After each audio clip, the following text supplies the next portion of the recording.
All right, I guess we'll go ahead and get started. Thanks for everybody who's here.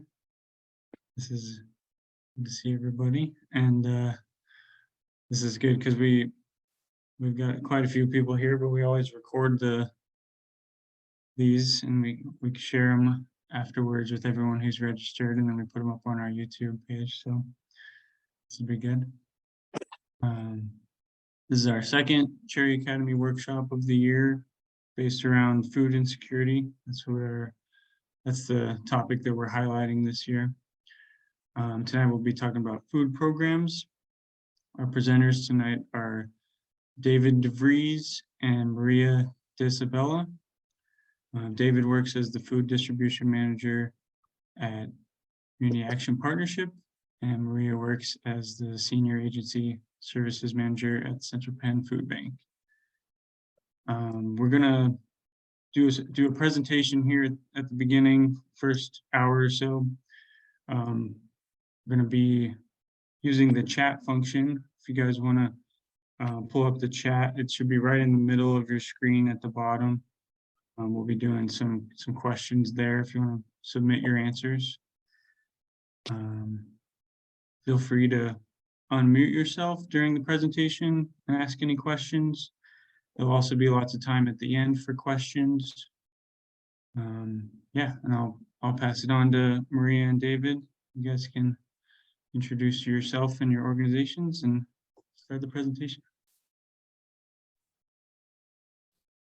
Good evening. It's so nice to be here. Thank you so much for the introduction, Calvin, and for hosting this session as part of your Cherry Academy. As Calvin said, my name is Maria D'Isabella. I'm the Senior Agency Services Manager here at the Central Pennsylvania Food Bank. I've been part of the food bank for 8 years. And previous to that, I worked at Community Action Partnership for 2 years. And before that, I was a teacher for 17 years. So working with service organizations is near and dear to my heart. Education is near and dear to my heart. So we're glad to learn together tonight. So I'd like to pass it off to David, who is also presenting. Hi, everyone. Great to see you guys. Thank you to the Parish Resource Center for having me. And I'm thankful to everybody who showed up to learn more about food insecurity and some best practices stuff. So thank you so much for everybody for being here. I'm David DeVries from the Community Action Partnership. And I'm the food distribution manager there. I've worked there for about 4 years now already, 4 years. So yeah, I've learned a lot and hope I can pass on some valuable stuff to you guys. Maria, did you want me, should I screen share at this point for my stuff, or did you have some stuff to go into before I started? Oh, that's okay. We can, we have the presentation here that Okay. we'll go through together. So on the screen, you should be seeing our title and thumbs up from folks. We can even have some folks do a thumbs up that you're seeing the screen. So our title tonight is Food Program Best Practices. And then for our workshop description that you saw, that you signed up for, these are some things that we'll be going over together. And our learning objectives, things that we hope to accomplish this evening. And some items are agenda items. It's packed full. As Calvin said, we'll go through some presentation and then time for question and answers and time throughout. But to practice, we would really love to see and hear who you are, where you're from, what role do you play at your organization. So please, in the chat box, please type that information in, your name, your role, and your organization at this time.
Wonderful. Look at these folks. Wonderful to meet everyone.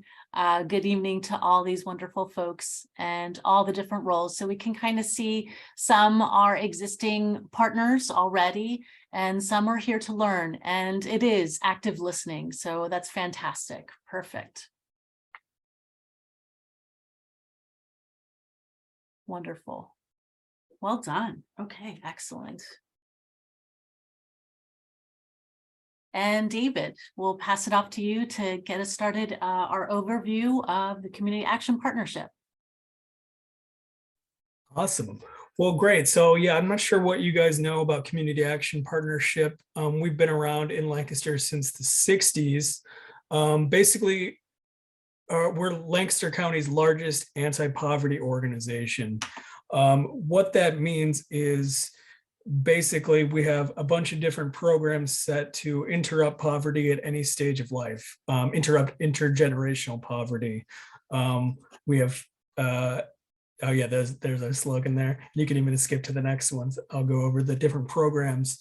So basically that means we have 4 main programs that we work with: education and childhood development, which is Thrive to 5, which is formerly Head Start and CAP Childcare.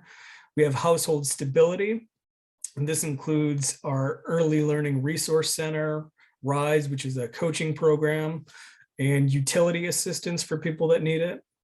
We have our safety and empowerment program, which includes the domestic violence shelter, along with domestic violence legal center, domestic violence prevention education, and the Crispus Attucks Community Center on the south side of Lancaster City. We have the health and nutrition program, which is what I am in. That includes nutrition education, senior centers, which we have a few around the county, WIC, which we are the lead agency in the county for, and food distribution, which is what I do. So basically what CAP food distribution is so CAP is the lead agency for 2 big programs. TFAP, which is a federal program that supplements the diets of low-income Americans by providing them with emergency food assistance. So basically what this is the government buys food and doles it out to the state and then the county level to give out. So I'm that for Lancaster County, or CAP is, and I do that job. So that's basically food that we get, USDA food, and food purchase for people who need it, that is given to us, and we divide it up as fairly as possible and give it out to people in our county, the pantries that we're partnered with. The other program that we do is SFPP, which is the State Food Purchase Program. So this is obviously a state program, which is about cash grants. And so that cash can be used for the purchase of distribution of food that fits within their guidelines. And once again, we give this out to the pantry partners that we're partnered with all around the county. And we also receive all kinds of donations, a lot of food and some funds from some great individuals and grants from various sources to supplement both those. So we have about 40, just under 40 at this point, pantries that we're partnered with all around the county. Most of those are pantries, and a few of them are shelters or community meals, or soup kitchens, sometimes they're called. And you can even skip to the next slide, Maria, there. I'll have that. So basically, we're partnered with about 40. Last year, we helped feed over 15,000 households and 42,000 individuals. That's unduplicated. So those people may have come multiple times. If you multiplied those by 3, you'd get the full amount of people that we're serving last year, and steadily rising. And we helped serve 127,000 meals at soup kitchens and shelters in the county. We have a central warehouse in Lancaster where our partner pantries can pick up food from us, that TFAP and SFPP purchase food. And we have a refrigerated box truck, so I can deliver to people that are struggling with transportation. to our pantry partners. So as well as being in the warehouse, you might see me driving around in a truck bringing food to our pantry partners. Last year, we distributed 478,000 pounds of food from our distribution center, and a lot more distributed through the funds we allocated to the Central PA Food Bank, where Maria works, that we work really closely with. So yeah, a lot of food going out with their assistance and with the grants that we purchased to our people. We don't actually have any distribution that we do ourselves, but we're partnered with these many different pantries and other feeding programs. So yeah, you can move on to the next one, Maria. There's some pros of working kind of within us, within the CAP umbrella. Like I said, we're the lead agents for these two programs, and they provide a lot of assistance either with the food or the cash grants. And there's equipment funds within the SFPP grant, for instance.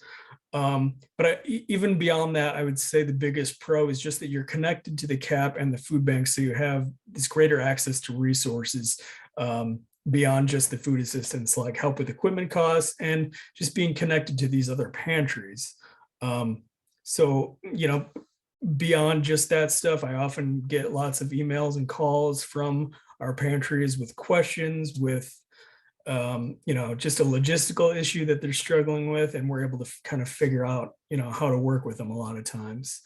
We also provide a training once a year on civil rights. It is a requirement, but it's a good training as well as pantry regulations, basically a bigger version of what I'm doing now. And it does come with some requirements though, and you can skip to the next slide, Maria.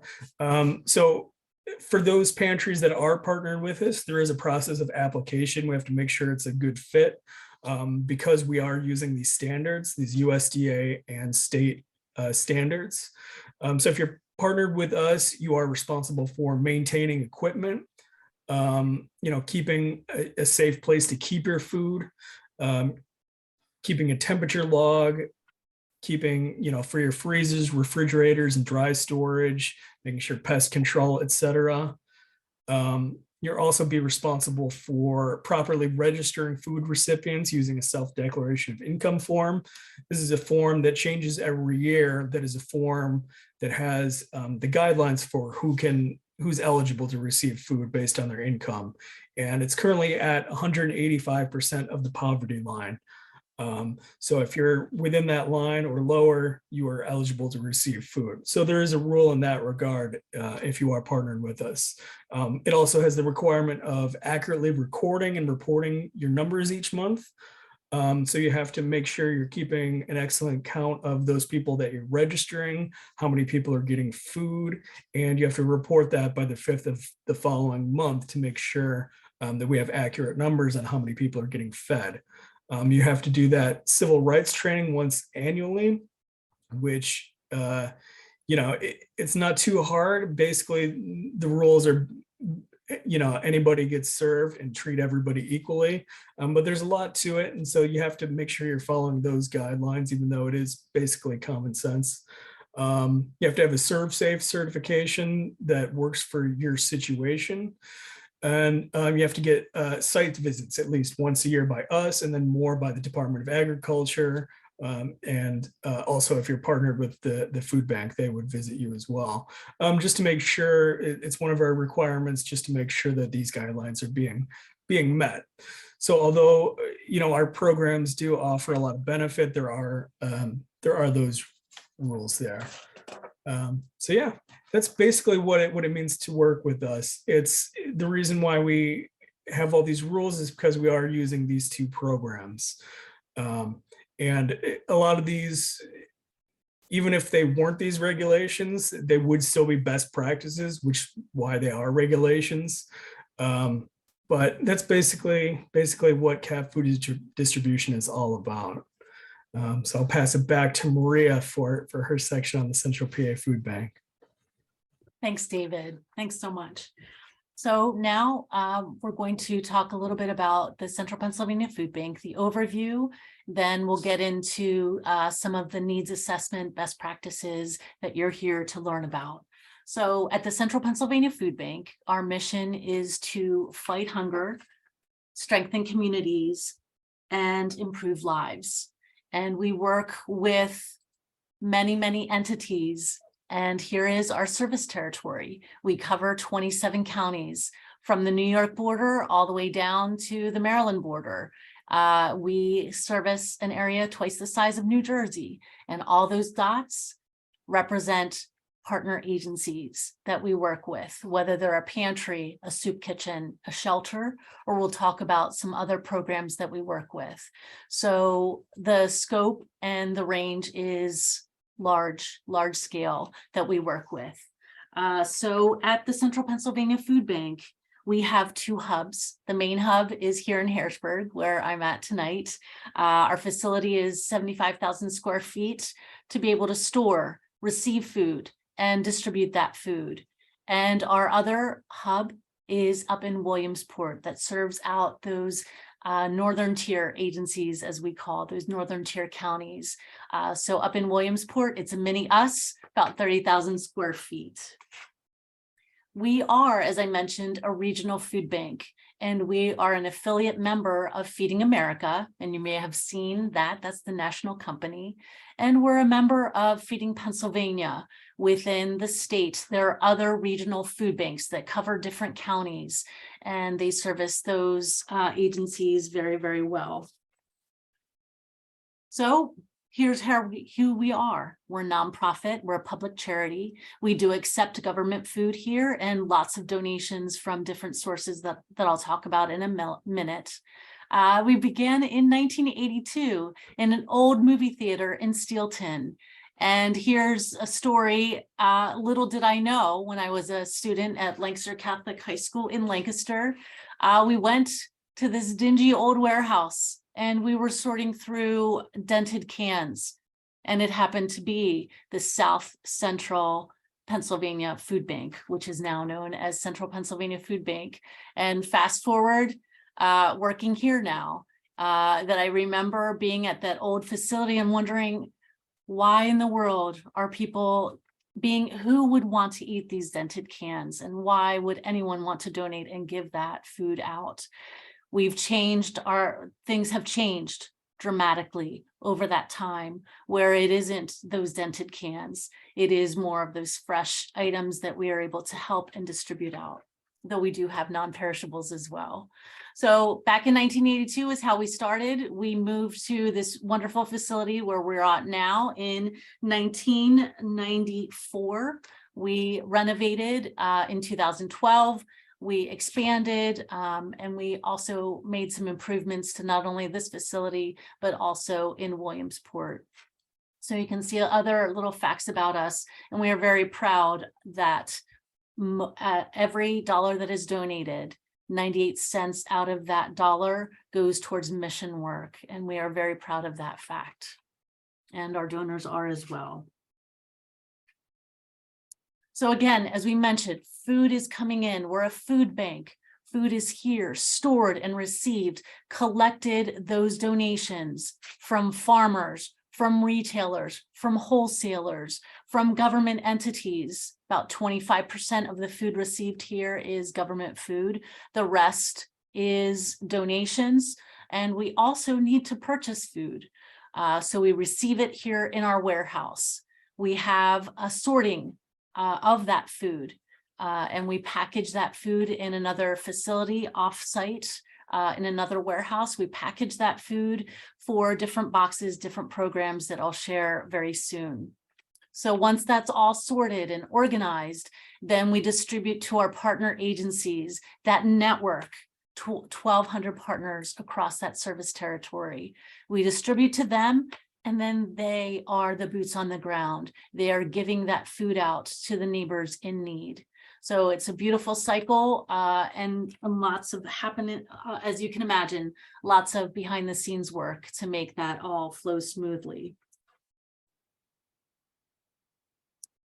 As I mentioned, the majority of the work that we do is with traditional partners. Those are the pantries, the soup kitchens, and the shelters that we work with. At this time in the chat, please type in what type of program are you associated with or wish to learn about, Are you wanting to learn about a pantry, or do you work at a pantry?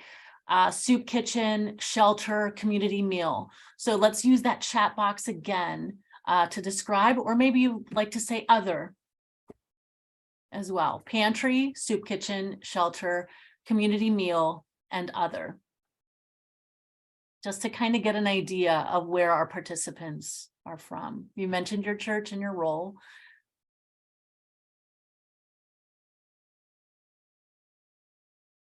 Some are doing both. Excellent.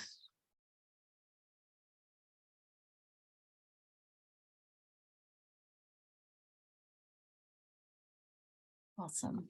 Thank you so much. Excellent. All right, so those traditional partners are working to receive that food and distribute.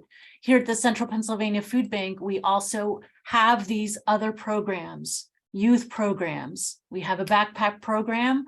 I believe, Shar, you work with a backpack program to distribute those weekend items to those students during the weekend to get to those families. So youth programs, backpack, school pantry, we have a kids cafe, we have a summer program, we have all of those things as well for youth programs. Seniors, at the other end of the continuum, we have a federal program, the Commodity Supplemental Food Program, or now in Pennsylvania, it's the Pennsylvania Senior Food Box Program, where we pack and distribute at least 6,000 boxes a month through that federal program. We also have a privately funded program called Elder Share to reach those seniors that are above those income guidelines. Senior programs, one of them, the federal program, is very regulated and many stipulations to that. But again, getting that food to seniors is very important. We also have mobile distributions where we work with different entities. With Military Share, we work with veterans and we distribute out products to them, fresh milk, eggs, meat, and a box goes to those entities as well. Fresh Express is a point-in-time distribution. That food is distributed, delivered, and distributed that same day. And as you can see throughout our service territory, we work with many counties, many sites to distribute that food out. And as time has moved on, we are working with more health partners, health entities to make sure that food is medicine and getting those nutritious foods out to those different entities as well. We have a SNAP team to be able to help families enroll in food stamps, now known as the Supplemental Nutrition Assistance Program. And you can see those numbers right there. So these are some of the programs that we have here at the Central Pennsylvania Food Bank. Again, lots of different pieces, lots of puzzle pieces working together to get to the neighbors in need. And now we want to get to the meat of it, the needs assessment, what you're here to learn about. We want to be able to stress to you, there's, as David has mentioned, there's a lot involved. There is a lot involved, and you want to be able to ask great questions. So you can have a team of folks get together and ask some questions. It can be a deep strategic plan. For us, our strategic plan is over 30 pages long of how we really want to meet those needs in the communities that we serve. Or you can have just a structure and just continue to go there. So here are some questions to ask. Is there that need? Are you seeing that need in your church, in your community, in your neighborhood? What programs, what's already out there? Who's doing this work? Try and figure out who is it and work together with them and see how you can kind of manage together, finding that gap in service and being able to meet that need as well. You can contact us here at the Central Pennsylvania Food Bank to find out some of those gaps in services. And I'll talk about some of the community hunger mapping that we're working on right now. You really want to learn from others who's already doing it. There's no need to reinvent the wheel, and see when you see one pantry, you've seen one pantry. Everyone does it differently. Everyone does it so well. And being able to bounce ideas off each other is really, really good to get that peer network going. And volunteering or seeing what else is out there, as we've said, is so, so important. And you want to be able to take a look at those services to see if you want to move forward and move ahead into this type of work. Do that research. Find 211 is a wonderful resource to be able to find other organizations that are doing this work. Get a meeting together with key stakeholders. Find out civic communities, community organizers, local nonprofits, different city officials, churches, other organizations. Get together and talk about those needs that you're seeing in your community. Get those decision makers involved to be able to move ahead, get that green light to be able to do the things that you are wanting to do. And as we've mentioned, try not to do this by yourself. Don't get in that silo that this is our church, this is our group, this is what we're doing. Network, make those connections to be able to supplement and support one another. Other organizations, you might be surprised, they might provide building space, vehicles to pick up food, equipment, office equipment, shelving, funding, because that's very, very key to a lot of these decisions. And volunteers, they may be able to help out with that. Remembering the key to success is the mission at hand. You're trying to be able to help those neighbors in need. So this gets us started, but you really want to get planning. You really want to take a deeper dive into what is your mission. And it's going to take a committee of folks, and it is going to take a village. So as you're getting through with your mission statement, you want to be able to come up with something that is short and sweet to the point of what you'd like to be able to accomplish. It reflects that spirit of your program, what you're able to do, what you want to do. Here's an example. Our mission is to deliver nutritious food to persons who are homebound and experiencing an emergency food need. There it is. Get it written down, get it posted, and go from there. And as we said, it does take a village. Get another committee going, a working committee from 4 to maybe even 15 people, depending on the scope of your work, to get your direction, plan it out. And it's so important to get others involved. People that are really good with paperwork, very conscientious, get that team together. Those persons, get those folks together to be able to engage others in the community and really to be able to listen to the clients, being able to listen to the neighbors of what they're needing. So get that core group together. You're going to need a committee to have a chairperson, a vice chair, secretary, and a treasurer to be able to do this work. And you want to be able to cross-train and have a succession plan in place to be able to have people that will be able to take over and understand that work that you're doing is so, so important. We have some dynamos. We have some folks that do it, a core just individual that started a program that is just doing it and doing it very, very well. And we love that, but we want to have other people involved to be able to share that mission and not to have compassion fatigue, not to be able to burn out. So getting that team together is so important. Lots of questions here to think about. Areas of coverage. Do you want to do all of Lancaster County? Will you just have a certain school district or zip code to be able to stretch your resources? What will you do? How often will you serve? Will it be weekly? Will it be monthly? Will it be evenings? Will it be weekends? And here is another important thing to be able to see what other agencies are close by and what might be those gaps in services to be able to provide to the community. Frequency, length of time between visits. Will that same neighbor in need be able to come weekly, twice a month, or just once a month? Sometimes it will depend on how much you can afford, your funding stream, how many volunteers that you have, how much space. So much more is involved here. Being flexible and willing to adjust when necessary is important, and you'll learn with experience and learn from others as well.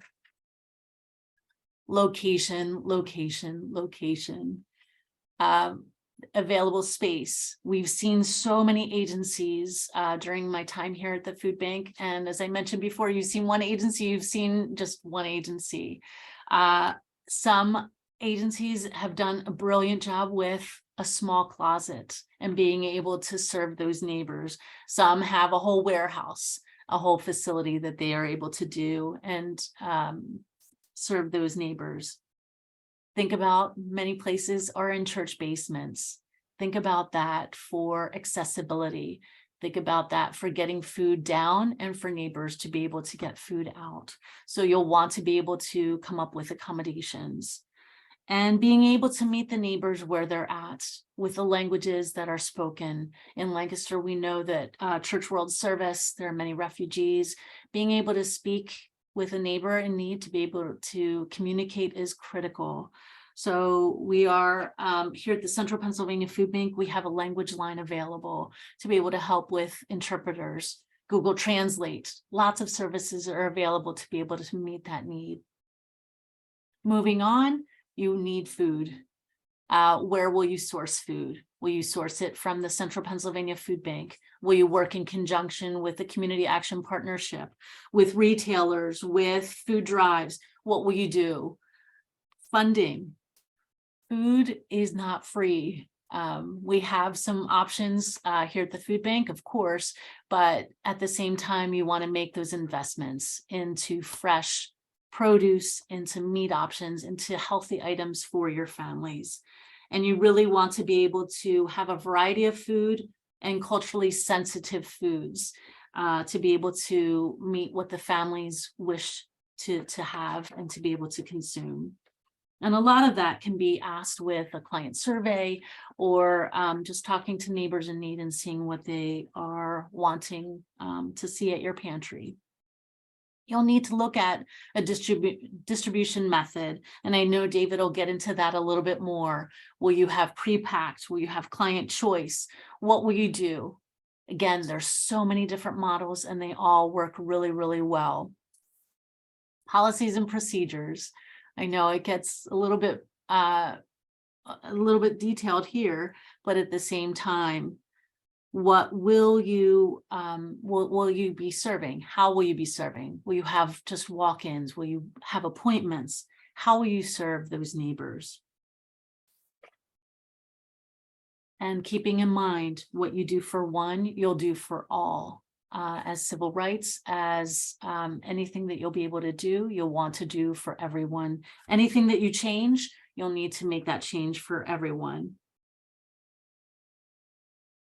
Thinking about, though we've had a very mild winter, you'll probably also want to include in your policies and procedures about snow, about emergency preparedness, lots of things in that policy and procedure.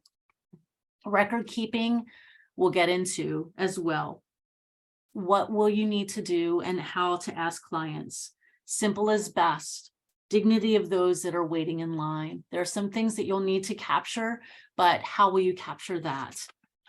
There is no need for having families bring in so many different things to show that they are in need of food. It is already so difficult for families to be waiting in line or to be able to say that they are in need. So making that process simple and easy for everyone involved is very critical. You'll want to establish some type of training for your staff, for your volunteers, to be able to intake procedures, interviewing skills, compassion, and empathy is so critical in this type of work. Bottom line is treating others how you'd like to be treated. And it is important to make sure that that culture is evident as soon as a neighbor in need walks into your facility. You'll serve with dignity and respect and making sure that all at your agency is doing that. We want you to sustain and continue your programming for many, many years. So getting all of that training, getting that support is so important. Well, guess what?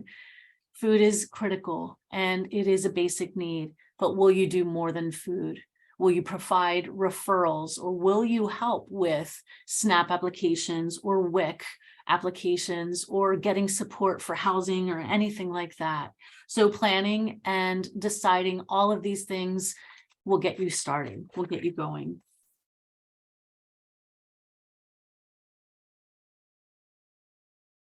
Some of you mentioned that you're doing community meals or sharing out meals. So here is a wonderful resource, the Lancaster Community Meal Program. And I know Parish Resource Center, you have been very critical in maintaining this website. And I know Lancaster County Food Hub does an incredible job of providing resources as well to the community. In Lancaster City, breakfast, lunch, and dinner is available throughout the week and within walking distance. So that is an amazing thing, that accomplishment in Lancaster, to be able to have those meals for those individuals and those families to be able to do it. I'd like to stop for a moment. Any questions, anything that is pressing that you would like to ask about anything that we've covered so far?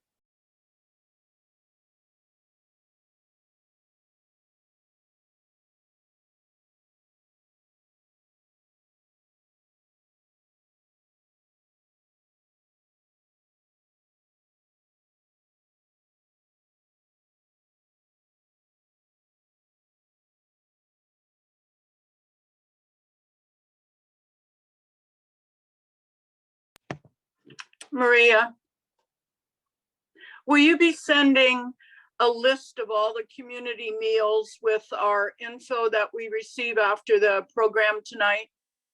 It's a great question. Calvin.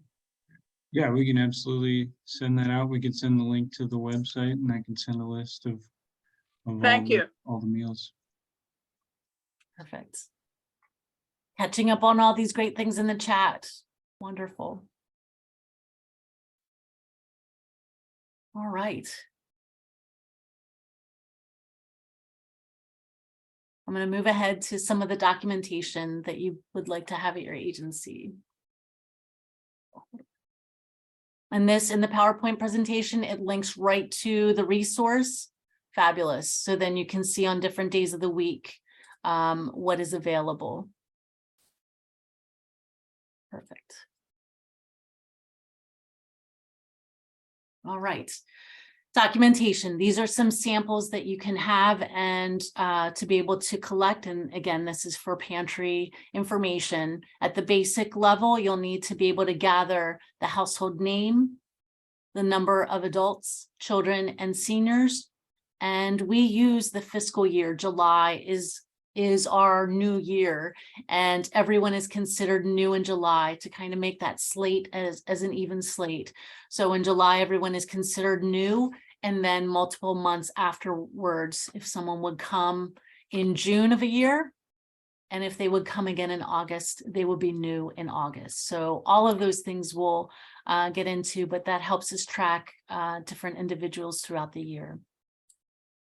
These are some other samples of pantry documents that you'd like to be able to gain and share and keep at your agency. And these are individual forms that you can use. And as David mentioned, the TFAP, that is the USDA product. If your agency decides to opt in here at the food bank to be able to receive that food, the families would need to complete this form to self-declare that they are in need of food. And so this is a sample of that form. And it asks if they're at or below a certain income. The family signs it, dates it, and it is stored at your facility for 3 years plus that current year. And if you then receive government product, you have certain things that you must post, forms and posters. And I know I have a colleague on the call tonight. She and another team member here at the Central Pennsylvania Food Bank are working with a paperless client intake system called Service Insights on Meal Connect. And it is a wonderful tool to be able to capture client data and to be able to serve those individuals getting that data on a tablet or on a phone. It is cloud-based. It is an amazing tool to be able to gather that information. Yeah, let it think.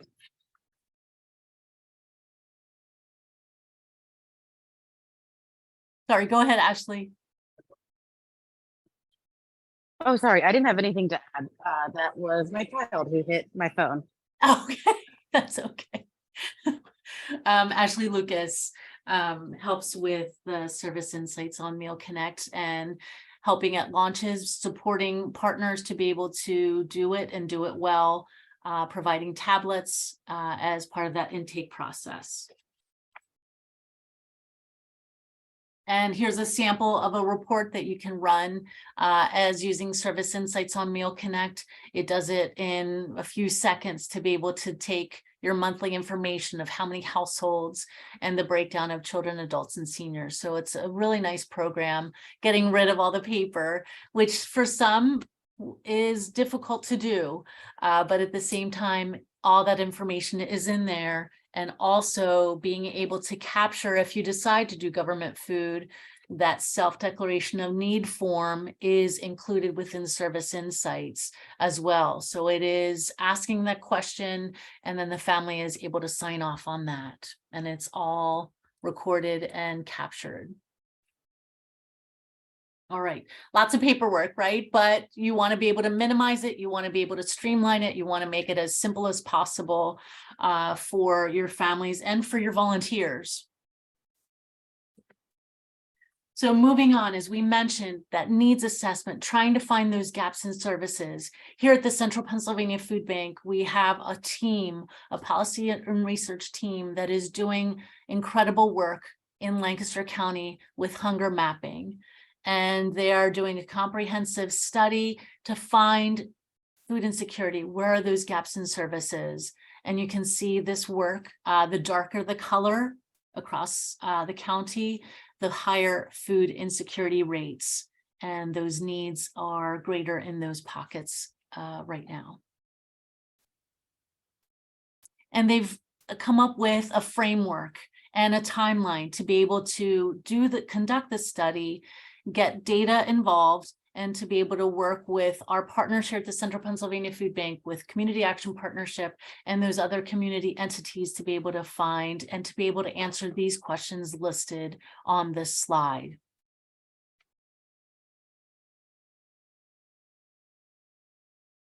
The main goal is to be able to find those barriers to access, transportation issues, it not being close to a bus route, for example. How long does it take for a client from their home to be able to access the pantries? So mapping the pantries and where the families are living, and being able to find, okay, well, guess what?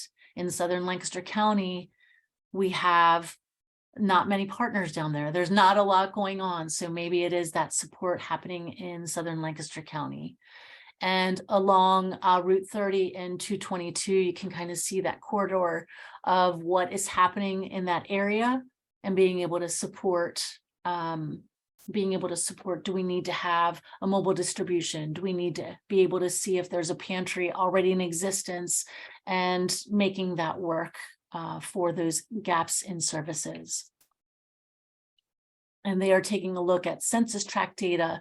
They're taking a look at a lot of data to be able to come up with a report and share that out with their findings and what we're able to do in Lancaster County. All right, David, I'm going to pass it right back to you. Great. So yeah, along with that stuff, I'm going to talk a little bit about marketing. Marketing to clients, marketing to people can help you out, funders, or marketing to volunteers. Marketing to clients, so this is marketing to people who you'd be distributing food to. In some sense, can be very basic. By which I mean, probably the easiest and best thing you can do right away is just create a really good flyer or pamphlet for your organization or distribution. You want to create one that clearly states the location, time, and the guidelines. So like who can get food, what service area you serve, is it a specific zip code? Is it one school district? Whatever it is, as well as the contact information. Make sure it's clear and has everything about, your distribution that you want to give out to people that will let them know everything they need to know. So it seems like a basic thing, but it's really important. That's one of the things the TFAP guidelines actually ask you to do before you submit, is create one of these flyers. You can use this, you can bring it to anywhere that's going to serve the population that you're trying to serve. You can bring it to the local schools are sometimes a really good source. Those guidance counselors and people who work there might know who can use this. Any kind of local social services, maybe local government, shelters or services for the unhoused, local churches, other local churches in the area, if you are a church, might be a good place. And even sometimes other local pantries, because of the way distributions don't always, they might serve the same population at different days of or different parts of the month, for instance. I know in some areas we have some places that serve on the last Friday of the month. Some people who serve on, the second Friday of the month. So that's another reason also why it's good to know what's happening around you, is because you want to make sure that you're coordinating. You're both not trying to have a distribution on the same exact day. So I would check in with those other places that are trying to do the same thing you do for that reason. So, I mean, that's really going to be your easiest and most basic thing you can do is create something like that and bring it to those places that are in the area that you're trying to serve. Word of mouth will honestly spread. That's the biggest way that my pantries are always talking about. They say basically people, now that we've been providing consistent services, word of mouth just spreads among the population you're trying to reach. It's not a silver bullet. There might be people who aren't caught by that, but providing consistent services is going to bring people in. Beyond that stuff, United Way 211, which Maria already mentioned, they list food assistance resources online. So they have a directory as well as, you can call 211 and reach them to find food. So if you're listed there and someone's in your service area who calls, they're going to be directed towards you. And you can contact them directly just by calling it, and to be listed. If you have a distribution, you can call them and just ask to be listed, and they will do that for you. Beyond that, social media, also another basic thing, but it's probably one of the other fastest ways to promote your program and spread the word. Just keep in mind when you're doing this, make sure to include your guidelines, because if you're trying to do a certain area, people may find it outside of that area, and want to be clear that, we're only trying to serve this area. It might be complicated based on, what kind of, if you're receiving like my TFAP food, they want you to serve pretty much anybody who shows up. They want to make sure you get fed. But, if you're just starting out and you're only trying to serve a certain school district or something, you probably want to be pretty clear about those guidelines, the more you market yourself. And if you would move on to the next slide, Maria. Thank you. Marketing to donors. So full disclosure, I'm not an expert in this area, but luckily I happen to be married to one who works in development for a long time. So here's some basic tips that she passed along to me that I could pass along to you guys as far as marketing. And one of the handouts that I sent is a more detailed version of this. So your relationships are going to be your best tool. People are more likely to give to folks they feel familiar with, that they can trust. So start out from your network and work out from there. The people that the people right in your community already are going to be your best options for reaching out to people. Make sure you're telling your organization's story. So basically just make sure you can clearly articulate your mission, why it's so important. Why are you the people to do this, and why are you good at serving that population?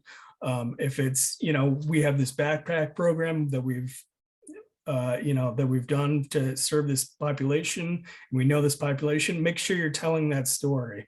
Whatever it is about your organization, there's always something good and unique about every single one that pops up. So when you're asking for support, make sure you have a specific ask. The clearer you are, the better chance you're gonna be able to get at least something. And use cost specifics, like for instance, figure out the cost of what it takes for you to put together a food box or one meal, and make sure you're using that.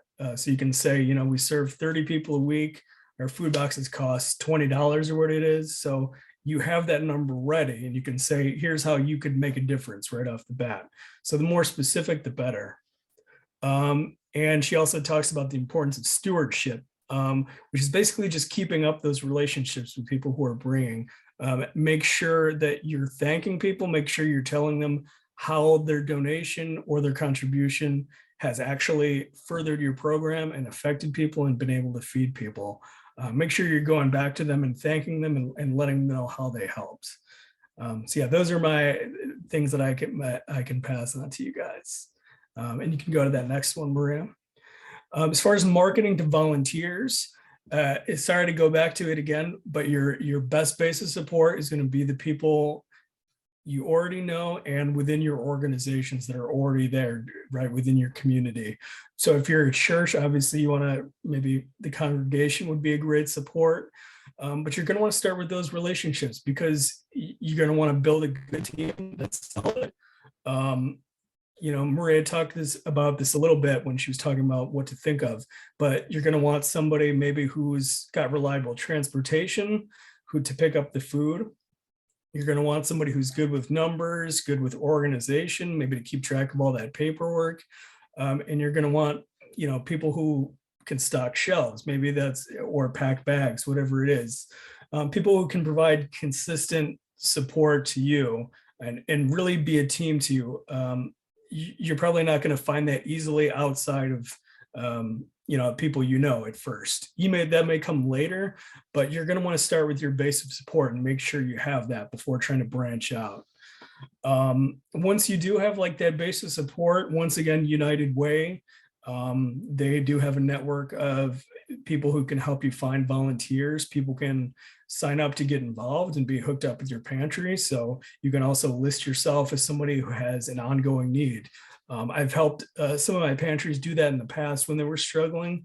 They can say, we have an ongoing need for help, every whatever it is, third Friday at 6 p.m. to this hour. So then, they can match that up with a volunteer who has that stuff. Sometimes you can't find exactly what it is, but sometimes it works out, and that can be a good way to just find an extra set of hands. And same thing with Volunteer Match. There's people who are looking for something to do and just some way to help out, and they have some specific hours that they can help.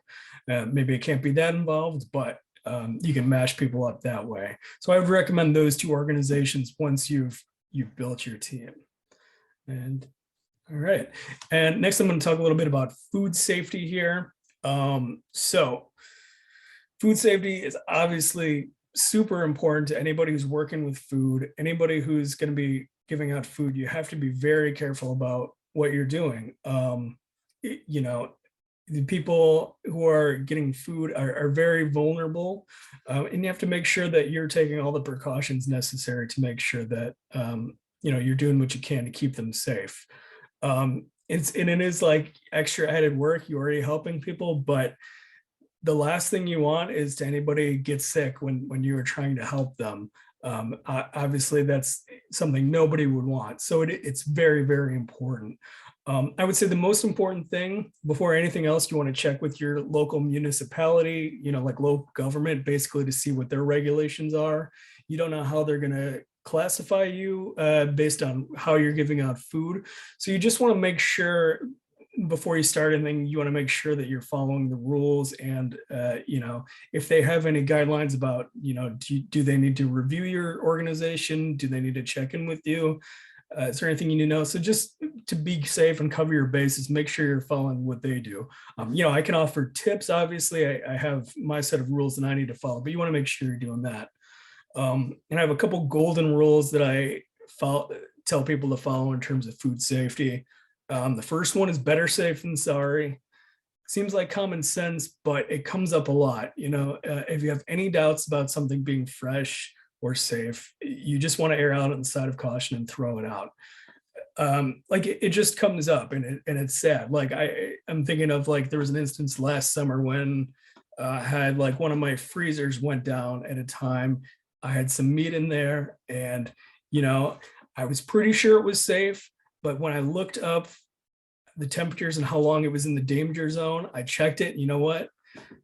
I was pretty sure it was safe, but I wasn't 100% sure, and I didn't know, so I had to toss it out. It's just one of those things. You never want to be responsible for somebody getting sick, so you have to be safe. It can be a real shame. Believe me, it's not fun to throw away food that you think could go to somebody, but you just want to be safe rather than sorry. And the other golden rule is first in, first out. So you always distribute food in the order that it came to you.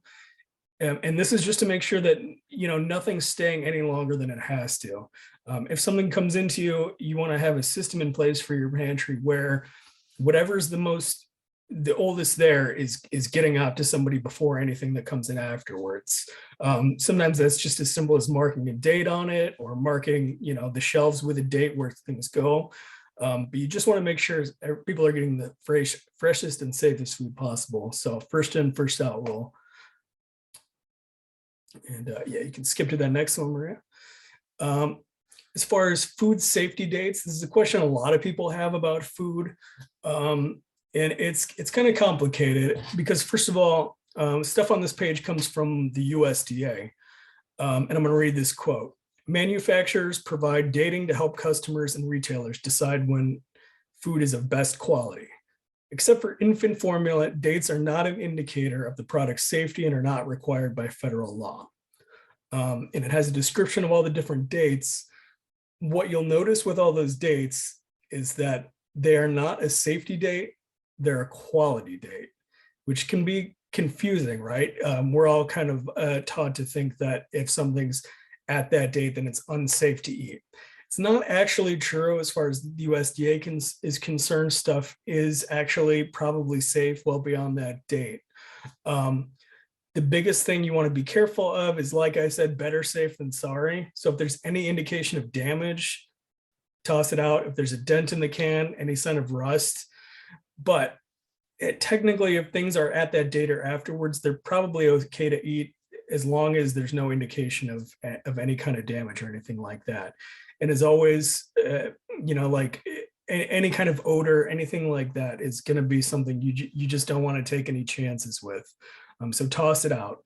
The date in itself, it's a good indication that should probably be moved faster than, as fast as possible if it's past that date. But that in itself is not an indicator of something being good or bad. So I just want to make sure that point. A lot of pantries that I work with will have a table of like, take at your own risk if something's past the date. And you got to decide what you're comfortable with, and people might not want to take something that's past that date, which is perfectly reasonable because they're working with the same rules we are, as far as what might be safe or not. So you just want to be conscious of it and make sure it's moved fast, but the date by itself doesn't necessarily mean anything. And you can skip to that next one. So here's some other tips. You're going to want to consider a food safety certification.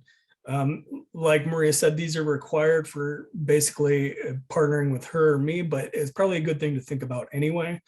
So a ServSafe certification, there's kind of 3 levels. If you have like a community meal or like a soup kitchen situation, that's the manager level where it talks more about cooking food.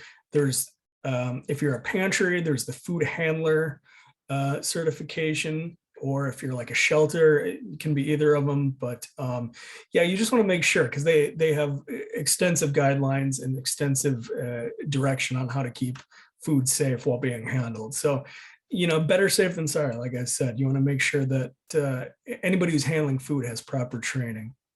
You want to get yourself secure, safe, and reliable food storage.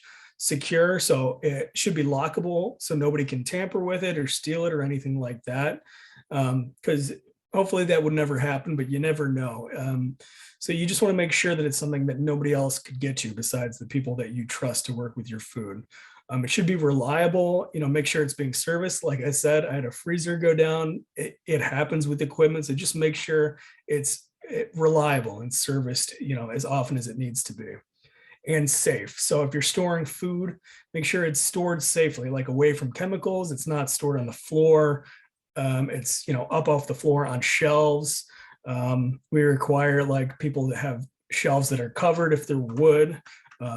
So just some basic stuff like that. It's kind of common sense, but also you just want to make sure because, you run out of room and then it's like, well, why can't this case of food just go on the floor? But honestly, it's just not safe that way. Consider contracting a pest control company. Even if you haven't seen anything, it's probably just a good idea. They may see signs that you don't.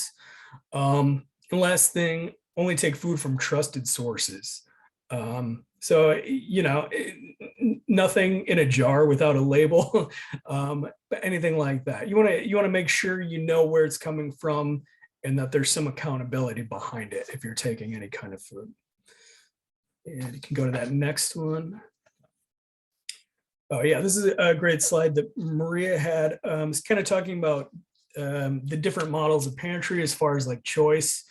So as this slide indicates, it's a continuum. Some places are no choice, which is just here's the box or bag of food, and here's what you get. All the way down to something that's like basically like shopping in a store. There's no wrong way to do it. Basically, what there is if it's right for your organization or not. So, if you have limited staff, you might want to think about closer to no choice because that's what's closest available to you in terms of your manpower and all that stuff. If people have the manpower and the resources, I do usually like to encourage them for more of a choice pantry, just because it's got a little bit more dignity, I feel, when people can check and see what food there is that actually fits their lifestyle, fits their diets, fits what they need, and they get to pick it themselves. So basically it's a continuum, and some places do a mix. So you have like a box of packed food, but then you get to choose what kind of protein you want or whatever it is. Like I said, you can pick what's right for you and your program, but it should be based upon your resources and manpower that you have available. And you can skip to that next one, Maria. And I just had the pros and cons here of the two different types, or the basic two types, like I said. So if you have pre-packed bags, it can be easier for planning. You can pack all the stuff up at once on your own schedule. Just filling bags on your own time is something you can do like the night before or whatever. Some places do that. In some places do a drive-through distribution even, especially when COVID started. A lot of places switched to this just for safety. And there's nothing wrong with that. If a car pulls up and they register through the window and then they pop their trunk, you put it in, it's easy for everybody involved. Like I said, the only thing to consider is there's not the options for the client. They might not eat what you're giving them. And that's something to think about too. For choice, obviously can be a little bit more dignified. People can choose better for their dietary restrictions. For health or religious reasons, people might have restrictions and they get to pick. But then it does require more planning. How much of anything does every customer get or every client get? How are you going to stock the shelves to make sure they know how much of anything they can take? How much are you going to, plan for all that stuff as well? So it's a lot to think about. And like I said, it should come from the amount of manpower and resources you have, not the other way around. You don't want to go for a choice pantry and realize you really don't have the manpower to actually pull that off. But yeah, there's no wrong way. Either way works based on your organization. And I think that's the end of that part. Yeah, so I'll turn it back over to Maria. Thanks, David. So we've talked a lot about planning, some best practices, some paperwork, some models of distribution, lots of things that you may already be doing and questions that you may have. So we're happy to answer those questions. But we do also want you and your organization to think about volunteering with those established entities. If you don't have a pantry already, work with some other folks, learn from them, donating money, the bang for the buck, that scale. For every dollar donated here at the Central Pennsylvania Food Bank, we're able to provide 6 meals because that scale, being able to purchase in bulk, being able to support the Community Action Partnership is also critical. So donations of time, very critical, donations of money, and getting that voice out. You are all in this work in some shape, fashion, and to be able to share your voice, to advocate, to work with local legislators, doing all of those things, signing petitions, getting any of that is so critical to make that change happen at the state level, at the federal level, to be able to make things better in the future. So your voice does count, and representing those misrepresented folks that we're seeing in our communities. So it is lots of questions, and you're asking why, and you're asking what you can do to help and support your community. And you have to ask yourself, why not? Why not do this work? Why not work with other organizations and providing a meal, providing pantry services? So together you can really make a difference in Lancaster and wherever you're located, to be able to end hunger, to put us all out of work, and to be able to make sure that families are sustained and sustaining, being able to support their families. So with that, we know that is very difficult to be able to do. But the work that we do, we can only do it together. Together we are better. So we thank you for your time. Thank you, Calvin. Thank you to Parish Resource Center. David, always a pleasure to work with you. So now we're ready for any questions, and there were lots of things in the chat, so it was difficult to see some of those. But Calvin, I'll turn it over to you. Yeah, if anybody wants to unmute and ask questions, yeah, I'll open it up.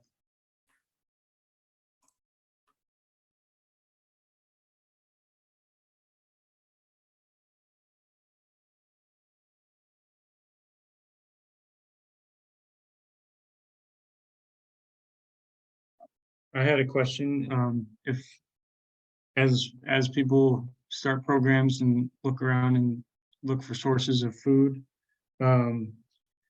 what are the different factors, I guess? I know you mentioned like the TFAB food, or just as people are opening like a food pantry, like what the different sources, what are the different factors to weigh as far as getting food from Central Penn or from CAP or from different other sources? Like what are the factors there? Yeah, well, we work together a lot, basically. So if you're linked up with one of my pantries, you're also linked up with the Central PA Food Bank, because we put a lot of our SFPP funds on account there for our pantries. So we kind of work together in that way. I would say if you're looking to find out, what's best to link up with, you want to make sure that you're okay with the paperwork part of it, all the registration, all that stuff. And that goes back to your volunteers. You want to make sure that, are you prepared to do all that stuff?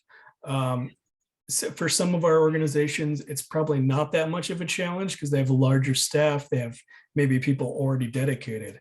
But if you have like, a 5-person team or something, you may find yourself struggling to keep up. It still may be worth it, but it's one of those things where you just want to weigh, do I want to be signing self-decks and keeping track of them in folder and, sending those numbers in every month. Like I said, it's not that much for a bigger organization. For a smaller organization, it might be more of a challenge. Maria might have more to say on that. No, that's exactly right. It is trying to see what is what kind of capacity do you have at your agency with your volunteers, with the food, with the funding? Government food is free and it is healthy and it is amazing. And to be able to stretch it, obviously free is good. But with government programs, there's red tape involved. As David mentioned, there's additional paperwork and a civil rights training every year for volunteers. So if you're saying, you know what, we're not sure, that's okay. With the Central Pennsylvania Food Bank, you can either opt in to receive that government food or opt out. So you can have donated product, you can receive other items and to be able to distribute that out in a safe fashion, of course. But that is something to think about. If you are opting in, then you need to do those additional forms, that additional training. And then you could also be getting grant money through the state with David and additional USDA products that David has at his warehouse. So you have to be able to kind of weigh those things out, testing the waters a little bit to seeing, getting yourself established, getting yourself distributing food. But that is also a choice here to opt in or opt out. You just wouldn't need to then follow those government regulations if you say no. People change their mind, and it is something to think about to stretch that dollar.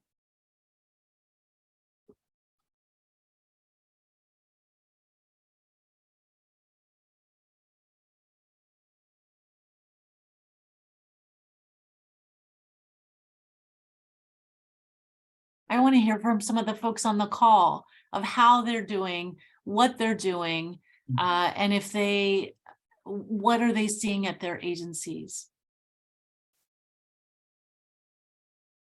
How long they've been doing it. If they're new, they've been doing it for 20 years. Who are you? What are you doing? I'll chime in a little bit. Charlotte and I work together. Are you familiar with our food pack program? Yes. You are, okay. So we've just been blessed and received funding and donations to take us to the end of the school year. But come September, it starts all over again. Can you help us? And how much? It's a great question. And Rick, a benefit of partnership here at the Central Pennsylvania Food Bank, we're able to support through different grants. And one of the grants is called Bold Goal Grant. And there's an application process to submit. Not too difficult, but again, stating those needs. Is it better food that you're needing? Is it better access or better together? Any of those categories to be able to submit to us. And then we'll weigh those pros and cons and to be able to support you in some shape or fashion. Okay. As a youth program as well, there is a foster grant available. Our youth programs team can share information out, and I believe you've received that before. And again, it's not a difficult application to be able to support and find funding for food for youth specific. Okay, yeah, we don't need fresh or frozen produce. We pack a bag on Wednesday, take it to the school for them for over the weekend. So it's mostly canned box things. Mhm. But thank you very much. Thank you. And I'm proud that 98 cents of every dollar goes into the works. Mhm. Very, very good. I commend you. Thank you. And thank you for the work that you do to help young children. I didn't mention too much about, but children, food insecurity rates among the young are 1 in 10 children are in need of food. So making sure that you're able to serve them during those weekend and then during the summer months is critical. There are some national school breakfast programs out there, but being able to help support the children over the weekend and then their families is critical. So thank you to you and your team. Amazing. And yeah, Rick, I'm sorry, I'm not super familiar with your program, but it sounds like you do great work. Feel free to reach out if any questions. It's a little bit more complicated for how much I would be able to help you. but because I pretty much work with those two grants. But I think Calvin, will you be sending out our information to the people on the call? Yeah, I can, if we want to just I can make your emails available, or if there's another contact info that'd be good to send out, I can send anything out to everybody. Yeah, email would be fine for me if anybody has any more specific questions or anything like that about any of that stuff. Okay, I thought Charlotte might have chimed in. Maybe she left the meeting. I'm not certain, but thank you. We'll take your information and put it to good works.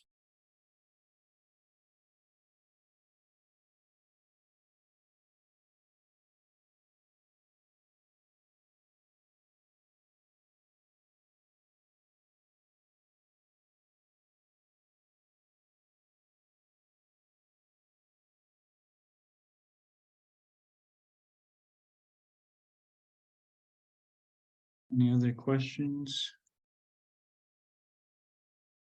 No.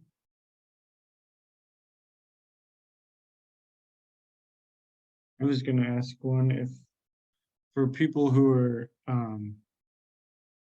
cooking or baking food, I know you talked about the serve safe and handling food. Is there any sort of requirements, or I guess best practices of where the food is cooked or baked? I guess what's the guidelines there for cooking and baking, I guess? So basically, for anybody I'm working with, it would have to be an on-site kitchen or anything like that. It'd have to be cooked at that location for those people. So there couldn't be anything that was brought off-site to that location to serve. And that would just be like in accordance with that Serve Safe Manager course would have those same kind of rules. So yeah. And again, dealing with a vulnerable population, you want to make sure that food safety practices are followed. Having a certified commercial kitchen is ideal, but maybe not available to some churches that may have kitchens that haven't been renovated in many years. So I know the local city health department in Lancaster, they would grandfather in different churches that are doing community meals. If, let's say, a regular range fails, then it needs to be replaced with a commercial quality range instead. So they do work with many organizations, many churches that may not even have a 3-compartment sink in their church facility.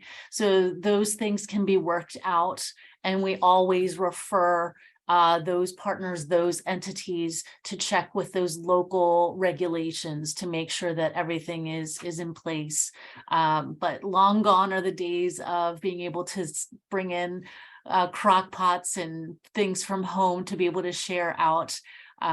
Though it was fine at the time and many things were okay, but we always want to make sure that dealing with a vulnerable population, that food safety standards, that you follow them to the utmost degree as possible.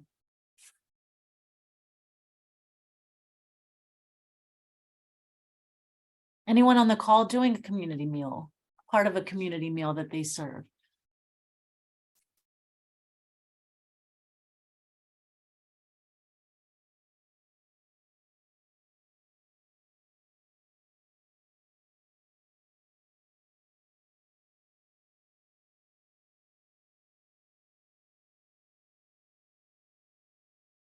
Yeah, we do 2 meals at PRC, but we don't do much baking or cooking. Do mostly pre-packed stuff. Yeah.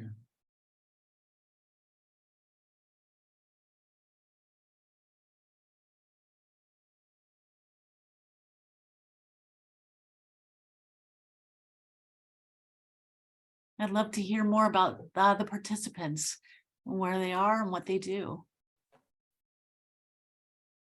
Yeah, would anybody just like to share about their program? Anybody else who's?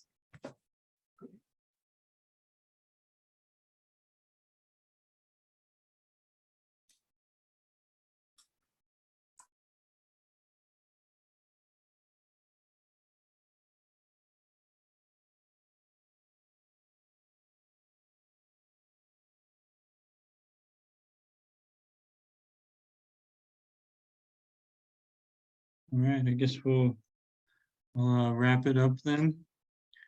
Seems like we're out of questions.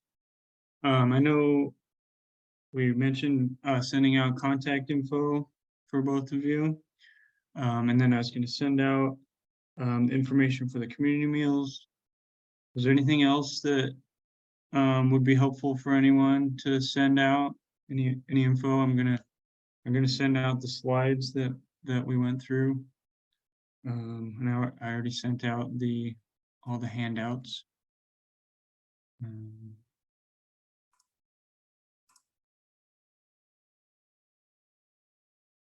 Great. Well, I'll send out an email tomorrow to everybody with the recording and all that info. Thanks, Maria and David, for coming and presenting, and hopefully this has been some helpful information for everybody. Thank you very much for having us. I really appreciated this opportunity to talk about it.